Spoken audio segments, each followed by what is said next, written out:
अस्सलाम वालेकुम स्टूडेंट्स, कैसे हैं आप सब। मैं हूं बाबर मुमताज। स्टूडेंट्स, आज के अपने इस लेक्चर में हम लोग रिव्यू करने वाले हैं 9th क्लास की कंप्यूटर साइंस की नई बुक का।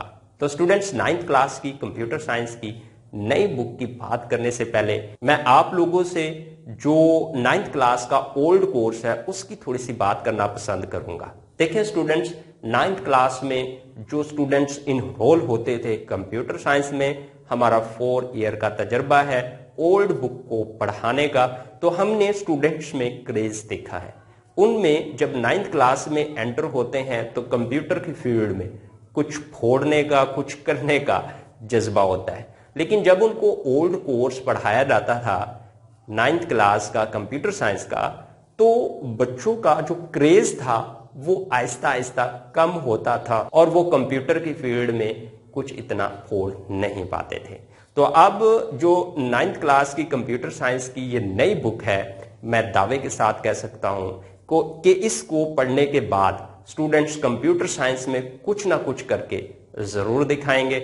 और आज हम लोग इस 9th क्लास की कंप्यूटर साइंस की बुक का रिव्यू ही करने वाले हैं अपनी इस लेक्चर में। और हम लोग देखेंगे कि न्यू कोर्स में स्टूडेंट्स को क्या क्या नई चीजें मिलेंगी पढ़ने के लिए, और ये बुक स्टूडेंट्स को किस तरफ पुश करेगी, यानी किस तरफ धक्का लगाएगी। तो चले स्टूडेंट्स, अगर आप लोगों ने अभी तक अपने भाई के चैनल को सब्सक्राइब नहीं किया, जल्दी से अपने मोबाइल फोन पर बने हुए रेड रंग के सब्सक्राइब के बटन को दबा दें और साथ बेल का बटन है उसको भी क्लिक कर दें, ताकि 9th क्लास के न्यू कोर्स के कंप्यूटर साइंस के जो लेक्चर हैं वो आप लोगों को टाइम पर मिल सके और आप लोगों को 9th क्लास की कंप्यूटर साइंस की बुक समझने में बहुत ज्यादा हेल्प होगी अगर आप लोग हमारे चैनल को सब्सक्राइब करके हमको फॉलो करेंगे। अब स्टूडेंट्स, रिव्यू करते हैं 9th क्लास की कंप्यूटर साइंस का कि इसमें क्या क्या चीजें आपको नई सीखने को।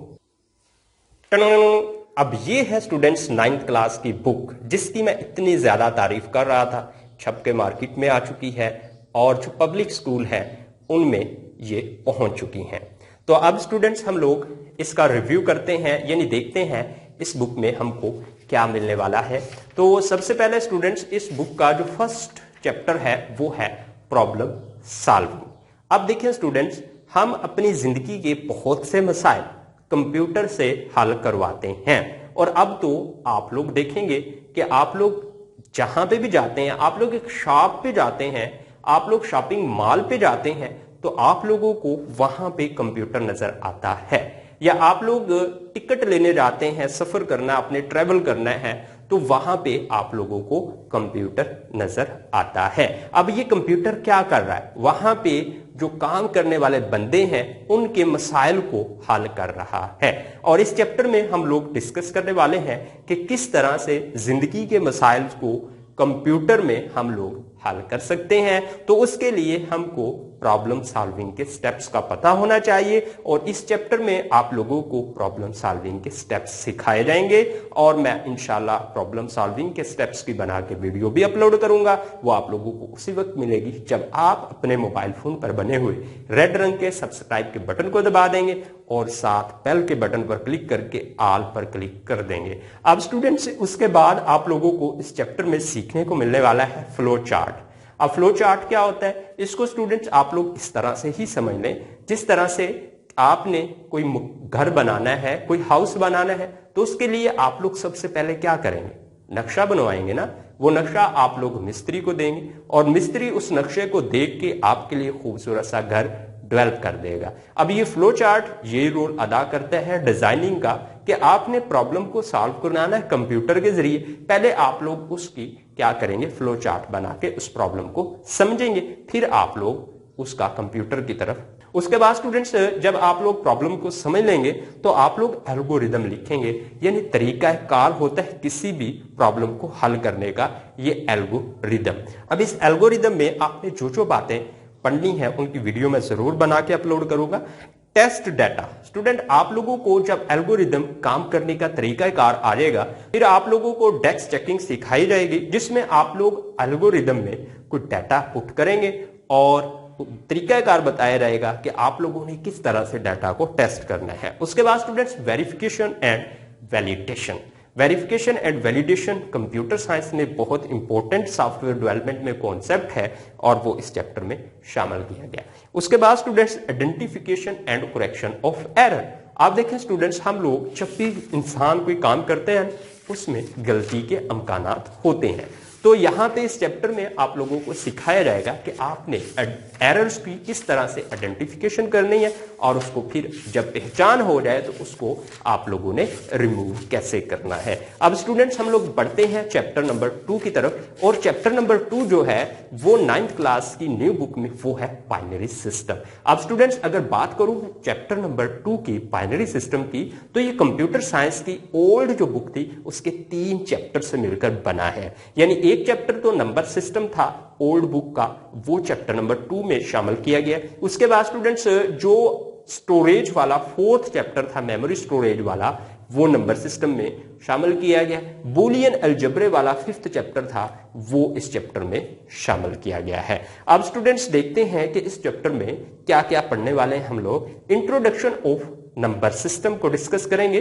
कि नंबर सिस्टम कितनी तरह के हैं। उसके बाद नंबर सिस्टम कन्वर्जन हम लोग चैप्टर नंबर 2 में पढ़ेंगे, और नंबर सिस्टम कन्वर्जन में हम एक सिस्टम के नंबर को दूसरे सिस्टम के नंबर में तब्दील करना सीखेंगे। उसके बाद स्टूडेंट्स हम लोगों ने मेमोरी एंड डाटा स्टोरेज की बात करनी है चैप्टर नंबर 2 बाइनरी सिस्टम में। अब देखिए ये मेमोरी एंड स्टोरेज बहुत इंपॉर्टेंट है कंप्यूटर साइंस में, क्योंकि जब भी हम लोग कोई सॉफ्टवेयर डेवलप करते हैं, कोई रियल वर्ल्ड प्रॉब्लम का सॉल्यूशन निकालते हैं, तो हमको कंप्यूटर की मेमोरी में कुछ स्टोर करने की यानी डाटा और इंफॉर्मेशन स्टोर करने की जरूरत पड़ती है। अब इस मेमोरी के बारे में जानकारी हासिल करना बहुत जरूरी है, इसीलिए इसको बाइनरी सिस्टम वाले चैप्टर में शामिल कर दिया गया है। उसके बाद students measurement of size of computer memory, यानी कंप्यूटर मेमोरी के साइज को किन किन इकाइयों में मेजर किया जाता है। जिस तरह से स्टूडेंट्स आप लोगों ने देखा होगा कि डिस्टेंस को, फासला को हम मीटर में भी मेजर करते हैं, किलोमीटर में भी मेजर करते हैं, मिलीमीटर में भी मेजर करते हैं। अब ये मुख्तलिफ जो है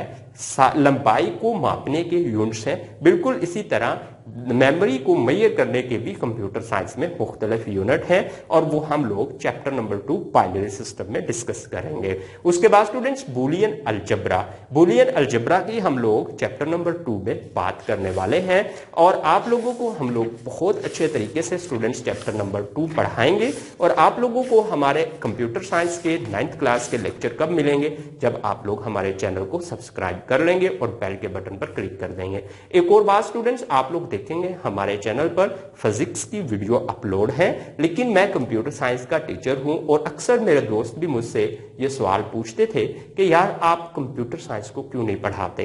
तो मैं इसलिए नहीं पढ़ा रहा था स्टूडेंट्स, क्योंकि जो ओल्ड बुक थी उसमें कोई इतनी खास बात नहीं थी जो कि मैं आप लोगों को ऑनलाइन पढ़ा सकूं।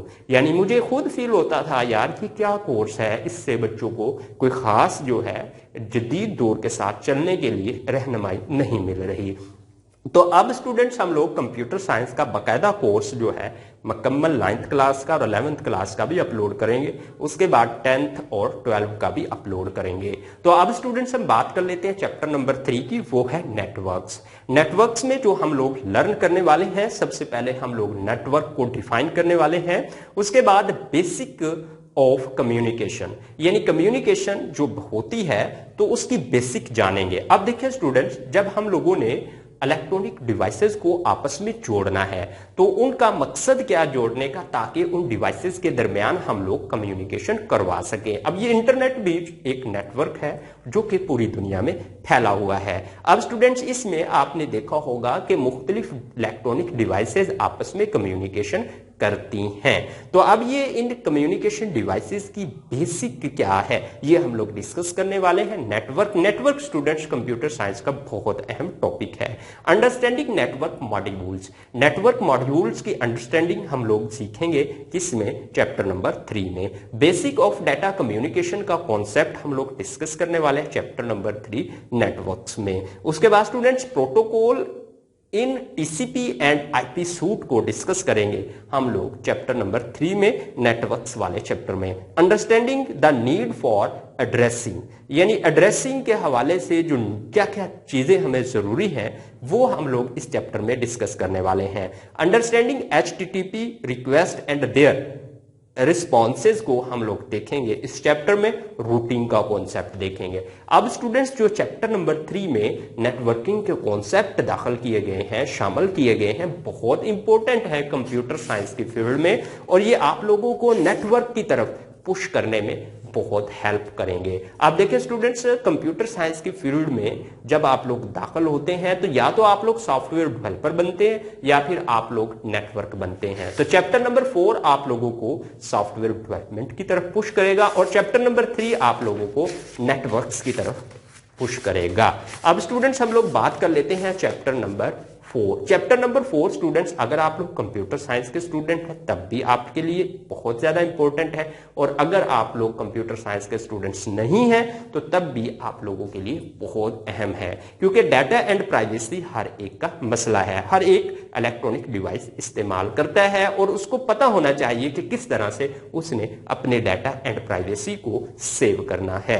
तो अब स्टूडेंट्स इसमें हमने जो डिस्कस करने हैं वो है ethical issue related to security, importance of data privacy. उसके बाद स्टूडेंट सिंपल इंक्रिप्शन हमने देखनी है, encryption with key and password हमने बात करनी है, साइबर क्राइम की बात करनी है इस चैप्टर में। आप देखते हैं स्टूडेंट चैप्टर नंबर 5 को पढ़ने के बाद हम लोग कंप्यूटर साइंस की फील्ड में क्या उखाड़ सकते हैं। चैप्टर नंबर 5 स्टूडेंट बहुत इंपॉर्टेंट है। इसमें आप लोगों को एक वेबसाइट डिजाइन करने का तरीकाकार सिखाया रहेगा कि किस तरह से आप लोग एक स्टैटिक वेबसाइट बना सकते हैं HTML की मदद से। तो ये बेसिक होगा स्टूडेंट्स, और बहुत कुछ आप लोग उखाड़ सकते हैं अपनी वेबसाइट बनाकर। हम आप लोगों को मुकम्मल तौर पर मदद करेंगे आपके ऑब्जेक्टिव को अचीव करने में। आप लोगों की इंट्रोडक्शन टू HTML जो है चैप्टर 5 का पहला टॉपिक है। टेक्स्ट फॉर्मेटिंग स्टूडेंट्स हम लोग सीखेंगे कि वेबसाइट पे जो टेक्स्ट आपको नजर आता है, यानी जो लिखा हुआ नजर आता है, उसको किस तरह से आप लोगों ने जो है फॉर्मेट करना है। उसके बाद क्रिएटिंग लिस्ट, मुख्तलिफ आइटम्स की लिस्ट किस तरह से क्रिएट करनी है, ये हम लोग सीखेंगे चैप्टर नंबर 5 वेब डिजाइनिंग में। इमेज एंड बैकग्राउंड को स्टूडेंट्स हम लोग डिस्कस करेंगे। आप लोगों ने देखा होगा वेबसाइट पे मुख्तलिफ इमेजेस होती हैं और टेक्स्ट का बैकग्राउंड होता है, वो किस तरह से आपने करना है। हाइपरलिंकिंग स्टूडेंट देखेंगे, आप लोगों ने देखा होगा वेबसाइट पे हाथ का निशान बनता है, आप क्लिक करते हैं एक और पेज ओपन हो जाता है, तो हाइपरलिंकिंग कैसे की जाती है। उसके बाद स्टूडेंट क्रिएटिंग टेबल्स को क्रिएट करना सीख। आई होप स्टूडेंट्स आप लोगों को इस 9th क्लास की बुक का रिव्यू पसंद आया होगा। अगर पसंद आया तो स्टूडेंट्स लाइक जरूर कीजिए और दोस्तों में शेयर कर दीजिए। हम आप लोगों को कंप्यूटर साइंस में हीरो बनाने के लिए आए हैं और आप लोग हमको हीरो बनाएंगे हमारे चैनल को सब्सक्राइब करके। ओके स्टूडेंट्स, अल्लाह हाफिज, अपना ढेर सारा ख्याल रखें, अपने भाई को भी इजाजत दीजिए और दुआ में याद करना मत भूलिएगा। अल्लाह हाफिज, बाय बाय।